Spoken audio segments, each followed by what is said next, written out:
नबी करीम सल्लल्लाहु अलैहि वसल्लम के पास एक बंदा आता है और वो आके कहता है कि या रसूलल्लाह, मैंने इस दुनिया में बहुत गलत काम किए हुए हैं, मैं बहुत ही गुनाहगार बंदा हूँ, क्या अल्लाह ताला मुझे माफ़ कर देगा? तो नबी करीम सल्लल्लाहु अलैहि वसल्लम आगे से फरमाते हैं कि बिल्कुल अल्लाह तुझे माफ़ कर देगा।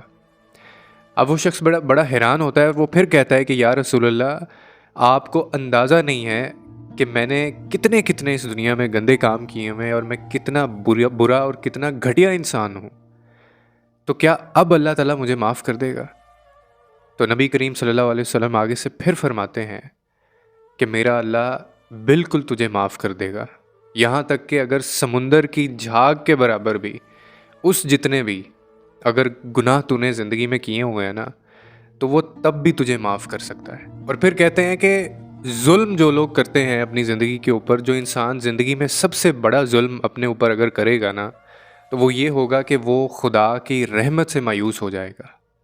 इससे भी बड़ा गुनाह जो है ना, वो शायद इस दुनिया में कोई नहीं है और ना कोई होगा कि आप अल्लाह की रहमत से या उसकी जो माफ़ी है, वो जो रहीम और करीम है, आप उसके इस जो इसकी ये वाली सिफ़त है, उसका ये वाला जो ट्रेट है ना, आप उससे मायूस हो जाएँ। इससे बड़ा कहा कि ज़ुल्म कोई इंसान अपने ऊपर नहीं कर सकता। लेकिन हम में से कितने ऐसे लोग हैं जो इस चीज़ पे यकीन रखते हैं, और हम में से कितने ऐसे लोग हैं जो इस बात को याद रखते हैं। मैंने बहुत दफ़ा अपनी ज़िंदगी में लोगों के मुंह से ये सुना, लोगों को अभी तक मैं ये कहते सुनता हूँ कि जी, मैं तो बड़ा गुनाहगार बंदा हूँ, मैं तो शायद जन्नत में जाऊँ या ना जाऊँ, शायद मुझे अल्लाह माफ़ करे या ना करे, शायद मैंने तो इतना कुछ किया हुआ है।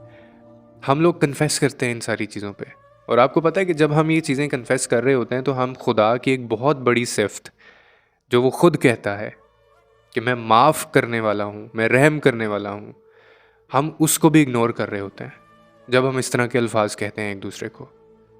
और यहाँ पे कहा जा रहा है कि समुंदर की झाग जितने भी अगर तुमने गुनाह किए हुए हैं, तो अल्लाह ताला वो गुनाह माफ़ करने पे भी कादिर है और वो तुम्हें माफ़ कर देगा।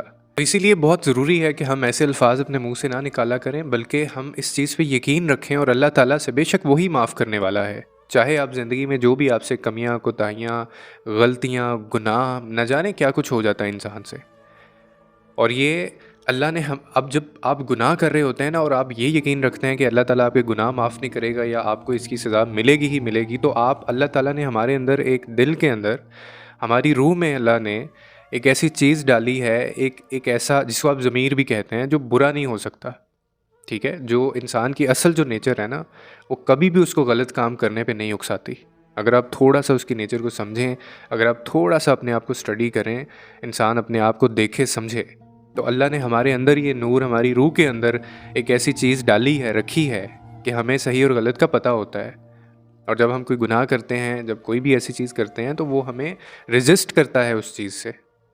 तो आप, इसका मतलब है जब हम ऐसे अल्फाज कहते हैं और इस तरह का रवैया हम अपनाते हैं कि वो माफ़ नहीं करेगा, आप खुद मान रहे हैं कि आप बहुत ज़्यादा गुनहगार हैं, बजाय माफ़ी मांगने के, नदामत करने के, बजाय गिड़गिड़ाने के, उसके दरवाज़े पे दस्तक देने के, हम ऊपर से कहते हैं कि हम गुनहगार हैं, हमें माफ़ी नहीं मिल सकती।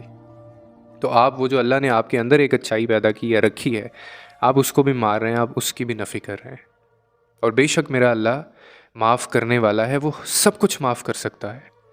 लेकिन शर्त क्या है कि वैसी तौबा और वैसी माफ़ी मांगी जाए उससे। क्योंकि एक ऐसा, अगर एक बंदे को एहसास ही नहीं होगा, अगर एक बंदे के जहन में, उसके दिल में आता ही नहीं है, उसको पता ही नहीं है, आपने कभी, जैसे अक्सर हमारी ज़िंदगी में कई लोग होते हैं ना, जो कभी अपनी गलती नहीं मानते। जो बंदा कभी अपनी गलती ना माने, क्या आप उसको कभी गलत साबित कर सकते हैं? कभी नहीं कर सकेंगे, क्योंकि वो मानता ही नहीं है गलती अपनी, वो गलत है ही नहीं अपने नज़दीक, उसको लगता ही नहीं है कि वो गलत है। क्या आप ऐसे बंदे से बहस से जीत सकते हैं? क्या ऐसा बंदा कभी खुद के अंदर इम्प्रूवमेंट ला सकता है? क्या ऐसा बंदा कभी अपने ग्रूमिंग कर सकता है? आप किसी ऐसे बंदे को कोई चीज़ सिखा सकते हैं जो सीखना ही ना चाहता हो, जो कहता हो मुझे पता है, पहले से ही पता है? आप नहीं सिखा सकते, क्योंकि उसका रवैया ही नहीं है, वो सीखना ही नहीं चाहता, वो अपने आप को मुकम्मल समझता है। और इसी तरह से ये जैसे गुनाह होते हैं ना हमारे, कि जो लोग ये समझते हैं, जिन लोगों को ये कॉन्सेप्ट जिनका है कि जी, हम अगर कोई गलती करते हैं, गुनाह करते हैं, तो अल्लाह माफ़ नहीं करेगा, मैं बहुत गुनाहगार हूँ, मैंने बहुत सारे गुनाह किए। आप कौन हैं ये कहने वाले? آپ کا کام صرف ہے معافی مانگنا، گناہ اگر کوئی ہو جاتا ہے اس کی توبہ کر لینا، کوئی غلطی ہو جاتی ہے تو اس چیز کو ریئلائز کر لینا، معافی مانگ لینا، یہ آپ کا کام ہے بس. یہ آپ کا کام نہیں ہے میرا اور آپ کا کہ ہم لوگ یہ بھی فیصلے سناتے پھریں اپنے بارے میں بھی اور لوگوں کے بارے میں بھی کہ جی اللہ ہمیں معاف نہیں کرے گا. اس کو تو اللہ بالکل معاف نہیں کرے گا، اس نے جو گناہ کیا ہے، اس نے جو اس کے ساتھ کیا ہے نا، اس کو تو کبھی معافی مل ہی نہیں سکتی. وہ جتنے مرضی دنیا میں اچھے کام کر لے اس کو معافی نہیں ملے گی. یہ ہم فیصلے سنا رہے ہوتے ہیں، ہم کہہ رہے ہوتے ہیں لوگوں کو. ہم لوگ کیا مطلب اپنے آپ کو کیا سمجھ رہے ہوتے ہیں ہم لوگ؟ تو یہ بہت غلط بات ہے. اپنے منہ سے کبھی بھی ایسے کلمات ادا نہیں کرنے چاہیے. غلطیاں ہوتی ہیں، گناہ ہو جاتے ہیں، معافی مانگیں، گڑ گڑائیں، ندامت ہونی چاہیے اور اس کو چیز کو دوبارہ کوشش کریں کہ وہ گناہ یا وہ غلطی دوبارہ سے نہ ہو. اللہ تعالیٰ ہر گناہ کو، ہر غلطی کو معاف کرنے والا ہے کیونکہ وہ بہت بڑا ہے اور وہ بہت رحیم و کریم ہے اور اس کے خزانوں میں کسی بھی چیز کی کمی نہیں ہے. امید کرتا ہوں اس ویڈیو سے کوئی نہ کوئی آپ کو انڈرسٹینڈنگ ملی ہوگی. لوگوں کے لیے آسانیاں پیدا کریں، رب آپ کے لیے آسانیاں پیدا کرے گا.